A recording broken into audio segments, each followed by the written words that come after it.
કૃષ્ણ જય મહાદેવ। હું છું આચાર્ય ડોક્ટર અજય પંડ્યા। સત્યમ જ્યોતિષ કાર્યાલયની અંદર આપનું હાર્દિક સ્વાગત છે। મિત્રો, નવરાત્રિના પવિત્ર દિવસો ચાલી રહ્યા છે। નવરાત્રિના દિવસો એટલે મા નવદુર્ગાની અસીમ કૃપા પ્રાપ્ત કરવાના દિવસો।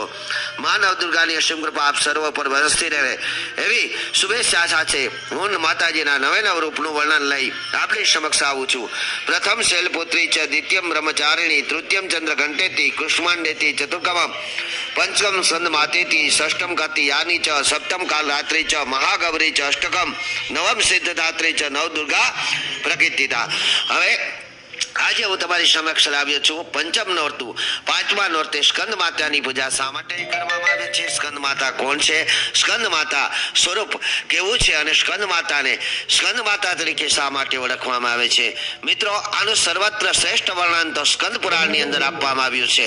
સ્કંદ એક ભગવાન કાર્તિકેયનું નામ જ છે અને ભગવાન કાર્તિકેય અને દક્ષિણ ભારતની અંદર ખાસ કરીને ખૂબ જ રીતે સારી રીતે પૂજન કરવામાં આવે છે। ભગવાન કાર્તિકેયના ઘણા બધા મંદિરો પણ છે, પરંતુ અહીં સ્કંદ માતેથી એમ શા માટે કહેવામાં આવ્યું છે? આ સર્વત્ર વાત લઈને આવ્યો છું। મિત્રો, તો હજી સુધી આપે મારી યુટ્યુબ ચેનલ ડોક્ટર અજય પંડ્યાને સબસ્ક્રાઇબ ન કરી હોય તો સબસ્ક્રાઇબ કરી લેજો, બેલ આઇકોનનું બટન દબાવી દેજો, સાથે સાથે મારા દરેક વિડીયોને આપના સ્નેહીજનો સુધી શેર કરજો, જેથી કરી અને હિન્દુ સંસ્કૃતિનું મહત્વ તે પણ જાણી શકે। અહીં નવરાત્રિના દિવસો એટલે માતાજીની અસીમ કૃપાથી શ્રેષ્ઠ ઉર્જા પ્રાપ્ત કરવાના દિવસો છે, સત્યતાને પ્રાપ્ત કરવાના દિવસો છે, પોતાના જાણતા કરેલો અને પાપોને વિનાશ કરવાના દિવસો છે। આથી કરી આ ઉર્જાને એકઠી કરવી હોય તો આપણે અનુષ્ઠાન અથવા યજ્ઞ કર્મ કરતું રહેવું જોઈએ। અહીં 9 દિવસ સુધી માતાજીની અસીમ કૃપા પ્રાપ્ત કરવા મેં આપણે પહેલા કીધું એમ કે હું તો અનુષ્ઠાન કરી રહ્યો છું, પણ આપણે પણ અનુષ્ઠાન કરવું જોઈએ। સ્કંદ માતા સ્વરૂપ કઈ રીતે આવ્યું? મિત્રો, જ્યારે આખા બ્રહ્માંડની અંદર તારકાસુરે હાહાકાર મચાવી દીધો, તેને હરાવનાર કોઈ નહોતું, દરેક દેવી દેવતાઓ તેની સામે હાર સ્વીકારવા લાગ્યા, ત્યારે એટલે કે દેવતાઓ ત્રાહિમામ પોકારી અને ભગવાન વિષ્ણુ પાસે જાય છે। અહીં કથા એવી છે કે તારકાસુર કે જે ખૂબ જ તપસ્યા કરે છે અને બ્રહ્માજીને પ્રસન્ન કરે છે, બ્રહ્માજીને પસંદ કરી અને તે માગે છે કે પ્રભુ મને અમર વરદાન આપો, ત્યારે પ્રભુ કહે છે કે ના, અમરત્વ કોઈને પ્રાપ્ત ન થાય, આથી કરી અન્ય વરદાન માગો। અહીં તારકાસુર વિચારે છે કે ભગવાન શિવ સતીના વિયોગની અંદર તપસ્યા કરવા માટે વયા ગયા છે અને સતી જ નથી તો એને ત્યાં કોઈ સંતાન નહીં હોય, આથી કરી અને ભગવાન બ્રહ્માજી પાસે તારકાસુર માગે છે કે હે પ્રભુ, હવે મને જો મારે મૃત્યુ થવાનું હોય તો ભગવાન ભોલેનાથને હાથે થાય અથવા તો એના કોઈ પુત્રને હાથે થાય। બ્રહ્માજી તથાસ્તુ કહે છે। બ્રહ્માજી તેની વાતને સમજી શકતા નથી, બ્રહ્માજી તથાસ્તુ કહી દે છે।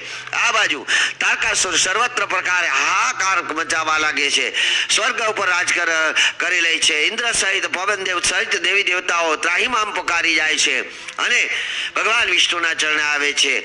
ત્યારે ભગવાન વિષ્ણુ નારદજીને આજ્ઞા કરે છે, નારદજી હિમાલયને ત્યાં આવે છે અને હિમાલયની પુત્રી એટલે કે જેને આપણે પ્રથમ શૈલપુત્રી, દ્વિતીય બ્રહ્મચારિણી તરીકે ઓળખીએ છીએ, એવા માતાજી શૈલપુત્રી પાર્વતીને નારદ મુનિ સર્વત્ર વાત કહે છે અને કહે છે કે હે દેવી, તમારા માધ્યમથી જે બાળકનો જન્મ થશે તે જ બાળક આ રાક્ષસોનો વિનાશ કરશે।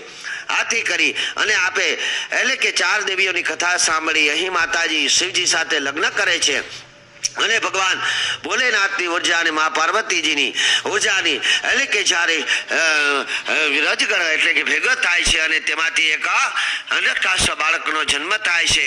આ બાળક એટલે કે એક બિંદુ રૂપે આવે છે અને એ બિંદુ ભગવાન એક ખૂબ જ ઉર્જાવાન હોય છે, જાણે કે હજારો સૂર્ય તપતા હોય એવું એક કૃષિ બિંદુ હોય છે। આ બિંદુને ભગવાન ભોલેનાથ ઇન્દ્રને આપે છે, પરંતુ અતિશય થકતું હોવાના કારણે, અતિશય તાપર હોવાના કારણે ઇન્દ્ર તેને સંભાળી શકતા નથી અને તે અગ્નિદેવને આપી દે છે।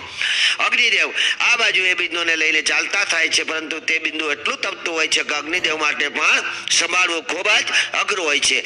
આ બાજુ અગ્નિદેવને થોડીક તપસ્યા લાગતા જે ગંગાની અંદર એટલે કે હાથ ધોવે છે, આ સમયે ગંગા મૈયા તે બિંદુનો સ્વીકાર કરે છે અને 6 બહેનો સાથે આ બિંદુને રાખવામાં આવે છે. અહીં ધીરે ધીરે કરતા ટૂંક સમયની અંદરથી તેમાંથી એક બાળક ઉત્પન્ન થાય છે અને આ બાજુ સ્કંદ માતાજીને તે બાળક મોટું થવા લાગે છે. માતાજીનું અલૌકિક સ્વરૂપ છે. માતાજીના 4 હાથ છે અને સિંહ ઉપર માતાજી સવાર છે. માતાજીના એક હાથની અંદર આ બાળક એટલે રમતો દેખાય છે. આ બાળક બીજું કોઈ નહીં પરંતુ ભગવાન કાર્તિકેય હોય છે.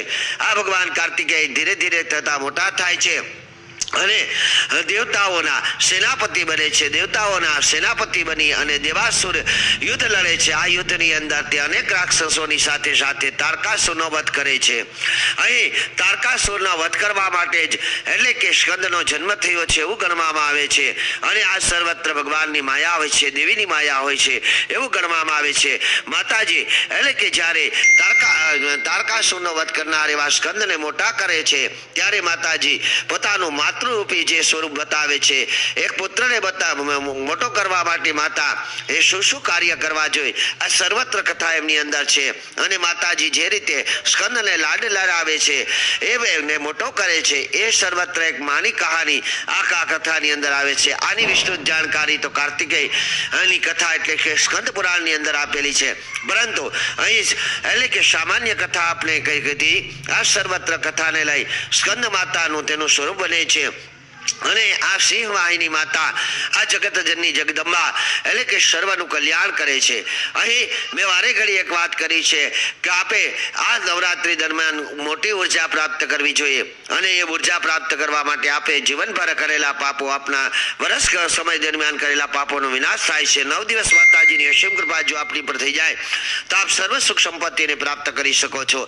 આથી કરી અખંડ જ્યોત આપ જલાવતા હોય અથવા તો ન પણ જલાવતા હોય તો સંધ્યાકાળ પછી માતાજીની નવદુર્ગાની આરાધના ચાલુ કરવી જોઈએ. 4 નોરતા પૂર્ણ થયા બાદ આજે જ્યારે 5મું નોરતું છે તો 5મા નોરતે એક 99 મંત્રની માળા ઓમ એમ રીમ ક્લીમ ચામુંડાય વિચે નમઃ સાથે સાથે ઓછામાં ઓછી ઓમ એમ રીમ ક્લીમ સ્કંદ માતેય નમઃ આ મંત્રની માળા અવશ્ય અર્પણ કરવી જોઈએ. સાથે 9 નોરતા પૂર્ણ થયા બાદ હોમાદિક દશાંક યજ્ઞ પણ અર્પણ કરવો જોઈએ. આ કર્મ કરવાથી મા સ્કંદ માતાની અસીમ કૃપા સાથે નવદુર્ગાની અસીમ કૃપા આપની પર વરસતી રહેશે. આપ સર્વનું કલ્યાણ થાઓ. જય માતાજી.